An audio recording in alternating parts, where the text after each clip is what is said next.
अयोध्या में प्राण प्रतिष्ठा की गूंज अभी थमी भी नहीं थी कि काशी के मणिकर्णिका घाट से आई इन तस्वीरों ने बीजेपी को उसके अपने ही पिच पर फंसा दिया है।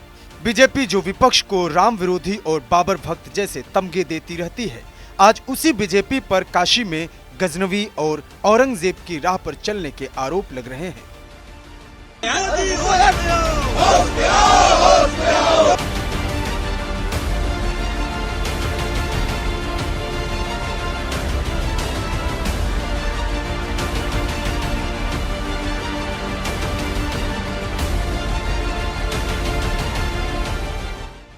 मामला मणिकर्णिका घाट के पुनर्विकास का है, लेकिन बवाल विरासत के विनाश पर है।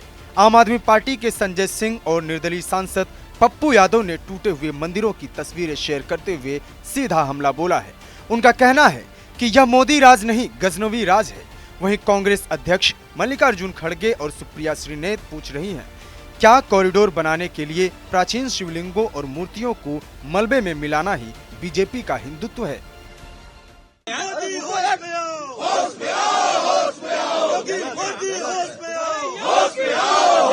आज मेरा घाट 40 के पहले उसको तोड़ा गया, हमको कोई सूचना नहीं मिला। अभी मेरी माँ जिंदा है, मेरा मामा नहीं था, इसलिए हम लोग उसको चलाते थे। मेरा घाट तोड़ा गया और पूरा शिवलिंग अहिल्याबाई का पूरा मंदिर आपने देखा? हाँ बिल्कुल देखा, 4 दिन पहले हमने देखा था, टूट गया तो हम क्या बोले? नहीं किया कि तोड़ा गया? नहीं, हम क्यों, हमारे पास सामर्थ्य नहीं है। 1771 के द्वारा स्थापित की हुई मूर्तियां, 1771 के द्वारा लोकमाता अहिल्याबाई होलकर की मूर्ति सबको बुलडोज करके आपने देखा होगा, उसके नोच से तोड़ तोड़कर उसको आधा आधा फाड़ दिया, तोड़ दिया। अब वो तो बन नहीं सकता, पर तत्काल उसको काम रोका जाए। और वहाँ काशी में हमारे धर्माचार्य, हमारे जो वहाँ के धर्म के जो स्थापित लोग हैं, उनसे वार्ता करके, उनसे विचार विमर्श करके ही आगे का कोई काम किया जाए। और दाल मंडी को बुलडोज होने से, दाल मंडी को जो बर्बाद कर रहे हैं उसको रोका जाए और उसको पुनर्वास की, उसको पूरी व्यवस्था की जाए। ये हमारी मांग है कि ये सरकार, योगी या मोदी की सरकार केवल दिखावटी हिंदुत्व का काम करती है। ये पूरी तरीके से नास्तिक है, नास्तिक तरीके से ये काम कर रहे हैं और पूरी तरीके से ये हिंदू जो भावनाएं हैं उसको आहत किया और बनारस की जो हमारी मान्यताएं हैं, जो हमारी मर्यादाएं हैं, उसको पूरी तरीके से विध्वंस करने का काम किया। काशी की मणिकर्णिका घाट हो या काशी विश्वनाथ जी की पावन धरती और धरा हो, अयोध्या की पावन धरती और प्रभु श्री राम जी के मंदिर के नाम पर जिस तरह से हमारे पुराने मंदिरों को तोड़ा गया, सैकड़ों वर्षों से स्थापित वहां पर जो हमारे पूजनीय स्थल थे, सुंदरता के नाम पर उन मंदिरों को तोड़ करके जमींदोज किया गया।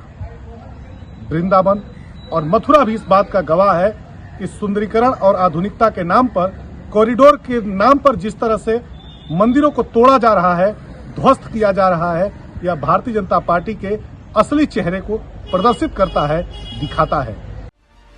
इन तमाम आरोपों पर बनारस के डीएम सत्येंद्र कुमार ने कहा, काशी के मणिकर्णिका घाट पर मंदिरों और प्रतिमाओं के टूटने की खबरें जो सोशल मीडिया पर चल रही हैं, उससे जमीनी सच्चाई बिल्कुल अलग है। मणिकर्णिका घाट पर कोई मंदिर नहीं तोड़ा गया है। देखिए, मणिकर्णिका घाट पे हम सब लोग जानते हैं कि प्रतिवर्ष लाखों की संख्या में लोग आते हैं और वहाँ पे अंतिम संस्कार के लिए बहुत बड़ी संख्या में लोग आते हैं।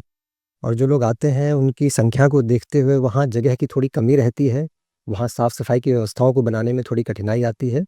इन्हीं सब चीज़ों को देखते हुए वहाँ पे परियोजना एक विकसित किया गया है, जिसमें पूरी व्यवस्था को ठीक करने के लिए वहाँ जो घाट पे प्लेटफॉर्म है जिस पे कि शवदाह हो सके, उस प्लेटफॉर्म को तैयार करने की बात है। वहाँ आप देखते होंगे कि अगल बगल में जो एशेज़ होते हैं वो करीब करीब सभी गुंबदों पर, आपको सभी घरों पे भी आप लोगों को दिखेंगे। तो उसके लिए एक चिमनी, ऊंची चिमनी बनाई जा रही है ताकि जो वहाँ से एशेज़ निकलते हैं वो अगल बगल के घरों में ना जाएं। जो अभी वर्तमान में सोशल मीडिया में जो फ़ोटोज़ कुछ शेयर किए जा रहे हैं, कुछ एआई के माध्यम से भी उसमें जो है मॉर्फिंग भी हो रही है, लेकिन जो मूल रूप से जो फ़ोटोज़ चल रहे हैं वो जो घाटों पे, जो सीढ़ियों पे और मढ़ी में जो अलग अलग तरह की कलाकृतियाँ बनी हुई हैं, उनसे रिलेटेड वो फ़ोटोज़ हैं। मैं ये यहाँ स्पष्ट भी करना चाहूँगा कि जो कलाकृतियाँ हैं, जो मूर्तियाँ हैं, उन सबको पूरी तरीके से संरक्षित करके संस्कृति विभाग में आज हम लोगों ने उसको संरक्षित भी किया है और पुनर्निर्माण में उसको पुनर्स्थापित भी किया जाएगा। और जो मणिकर्णिका घाट पे जितने भी मूल मंदिर हैं, वो मसाननाथ का मंदिर हो या फिर जो है तारकेश्वर महादेव का मंदिर हो, वो सभी मंदिर जिस तरीके से हैं उसी तरीके से रहेंगे, उसमें किसी प्रकार का कोई परिवर्तन नहीं किया जा रहा है। प्रशासन की सफाई और बचाव से इतर विपक्ष के तमाम आरोप यह इशारा कर रहे हैं कि बीजेपी अब अपने ही एजेंडे पर घिर रही है। खासतौर से कांग्रेस जिस तरह आक्रामक है, ये इशारा आने वाले चुनाव में बीजेपी को उसी के पिच पर घेरने की है। लेकिन सवाल यह भी है, क्या मंदिर और धर्म के आड़ में विकास को रोका जा रहा है? क्या गलत वीडियोस के सहारे काशी के उत्थान में बाधा डाला जा रहा है?